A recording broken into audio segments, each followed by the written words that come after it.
Title: During a family dinner, I accidentally bumped into my wife's mother.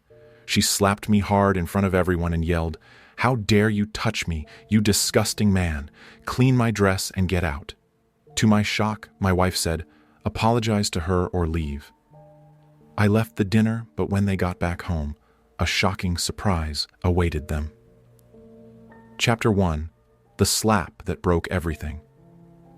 The clink of silverware and the low hum of conversation filled the lavish dining room of my in-laws' estate.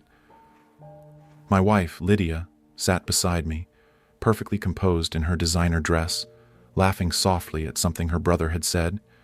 Her parents, especially her mother, Evelyn, watched every move like royalty inspecting peasants. I had always felt like an outsider in their world, a small business owner, a hands-on contractor. I wasn't refined like the doctors and entrepreneurs surrounding the long marble table. But I loved Lydia. That used to be enough. I leaned slightly to pass the salad bowl across the table when it happened. I bumped into Evelyn's chair. Barely. She gasped theatrically as if I had spilled acid on her. "You disgusting man," she hissed. Then, smack! Her palm landed across my face with sharp precision. The room went dead silent. My cheek burned, not just from the slap, but from the collective stare of every guest around the table. I started, stunned. She stood, inspecting her designer gown as if I had ruined it. "Look at this, touching me with your filth. Clean my dress. Now, then get out." I turned to Lydia. Surely she'd say something, defend me, step in. But she didn't. Instead, with her wine glass still half raised, she said coldly, "Apologize to her, or leave." For a second, I thought I'd misheard her. Then I saw it. The slight smirk her brother failed to hide. The way her father leaned back, amused. I wasn't part of the family. I was the hired help they tolerated. The charity case their daughter married during her rebellious phase. I didn't speak another word. I stood up, adjusted my shirt collar, nodded once, and calmly walked out, past the shocked faces, past the staff, past the family portraits I had never been in. As I reached the door, I paused. I didn't slam it. I didn't curse. I just smiled, because they had no idea what was waiting for them back at home. Chapter 2. The locks had already been changed. The night air bit against my face as I stepped outside, but I didn't feel the cold. All I felt was clarity. For the first time in years, I wasn't trying to belong. I wasn't begging for scraps of love or respect. I was done. I got in my truck, drove home, and when I arrived, I did exactly what I had been quietly planning for months, just in case things ever went too far.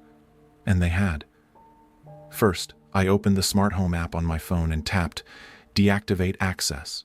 Every keycard, code, and fingerprint saved under Lydia's name and her parents, gone.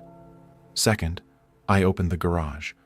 The boxes I had packed over the last few weeks, documents, valuables, cash reserves, and my tools, were already waiting.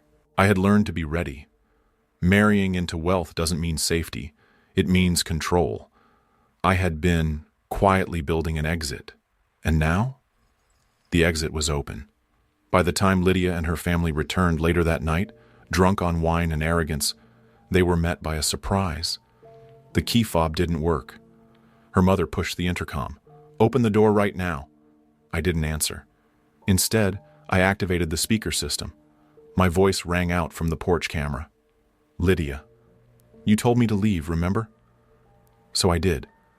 You also told me this house was yours?" "Strange. The deed says otherwise." "Also, Evelyn, you wanted your dress cleaned? I dropped it off at Goodwill, along with everything else that came from your cursed lineage."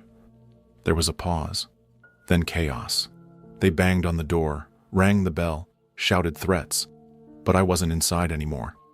I was across the street in a cozy Airbnb I'd rented for the week, watching it all unfold on my phone, sipping bourbon, smiling.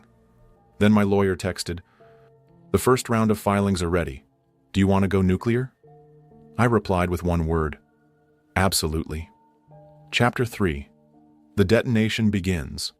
By the time the sun rose, the first cracks in their world had already formed. Lydia woke up in a hotel, courtesy of her father's black card, no doubt, and found herself locked out of all our joint accounts. I'd closed them the night before. Her frantic calls came in just after 6 a.m. I didn't answer, but I did save the voicemails. Her voice was a chaotic symphony of confusion, rage, and desperation. What the hell is going on? Where are you? Why isn't my card working? And what do you mean you moved out? I sent her a text. Don't worry. You'll get answers soon. In court. Then came the company group chat bomb. Remember that family business they all looked down on me for helping manage? I had spent the last decade quietly building its digital backbone. Payroll, security systems, tax records, vendor contracts, all routed through infrastructure I designed. Before I left, I handed over access to their biggest competitor, along with a tip about some questionable accounting practices Lydia's father had swept under the rug. A full-blown audit was scheduled within the week. Her family had mocked me for being just the son-in-law. Now their empire was under siege. Next, the scandal. That slap Lydia's mother gave me? It just so happened to be caught on camera. HD footage, courtesy of the nanny cam I'd discreetly set up months ago after too many accidents. I uploaded the footage anonymously. It went viral. A respected socialite smacking her son-in-law and yelling slurs at the dinner table. The internet erupted. By mid-afternoon, Lydia's mom had stepped down from 3 charity boards. Public backlash was brutal. But the most satisfying blow came late that evening. Lydia received a certified letter delivered to her hotel. Inside, a divorce petition, a notarized copy of our prenup, one she laughed off as a cute little backup when we signed it, an eviction notice from the property, my property, she'd claimed was hers, a letter from the lawyer of a nonprofit that I had secretly funded, thanking her for the massive donation she unknowingly made when I liquidated and redirected all her gifts to me. Final line of the letter, you mocked the man I was, but you underestimated the man I became. Chapter 4. Ruins, Regret, and Realization. The news broke just after lunch. Socialite family under investigation for tax fraud and charitable misconduct. Headlines flooded local outlets, then spread nationally. Lydia's father went radio silent. Her mother, humiliated and forced off every board she'd ever boasted about, locked her social accounts and issued a vague statement about private family matters. But it was Lydia who felt the brunt. By sunset, her influencer brand had lost its biggest sponsorship. Her luxury skincare deal pulled out, citing reputational risk. Comments on her posts turned brutal. A liar married to a fraud? She slapped her husband's dignity, and now karma slapped back harder. No wonder he walked away like a boss. She tried calling me again. I let it ring, then blocked her number, but the final act came at her feet. The next morning, Lydia stormed into my lawyer's office, unannounced, mascara running, eyes hollow. She had a crumpled tabloid in one hand and a printed copy of a wire transfer in the other. You gave away my car? The watch I bought you? My attorney calmly slid over the prenup again. Technically, he gave away what he rightfully owns. You didn't just cheat on your husband, Lydia. You underestimated a man who loved you. And now, he's gone. She collapsed into the chair. I didn't think he'd ever leave. He was just so boring. Quiet, always fixing things. Yes, my lawyer replied, and now he fixed you. Outside, I stood watching through the window. My new apartment overlooked the same skyline Lydia used to post on her socials, the one she claimed we'd never afford. And beside me, my daughter, the only one who came looking for me that night, crying and apologizing for not standing up for me at dinner. I don't want their money, Dad, she whispered.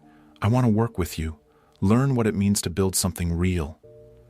I smiled finally, really smiled. Legacy rebuilt, respect earned, and for the first time in years, peace. Epilogue, a reputation rewritten. 6 months later, a new article surfaced, this time in a respected business magazine. The man they mocked at dinner is now leading a multi-million-dollar community plumbing enterprise, and he's hiring people they all once ignored. There I was on the cover, not in a tux, not in some rented spotlight, but in a work shirt, sleeves rolled up, next to a fleet of vans with my company logo. Second chances, plumbing and repair. Because that's what I believed in now. Second chances. Except, not for everyone. Lydia was working part-time at a boutique, her social clout gone, her family still tied up in lawsuits. Her rich ex, long gone. Apparently, he'd only shown up to our wedding to humiliate me and vanished when the money dried up. Her parents disowned her, said she brought shame to their name. My daughter?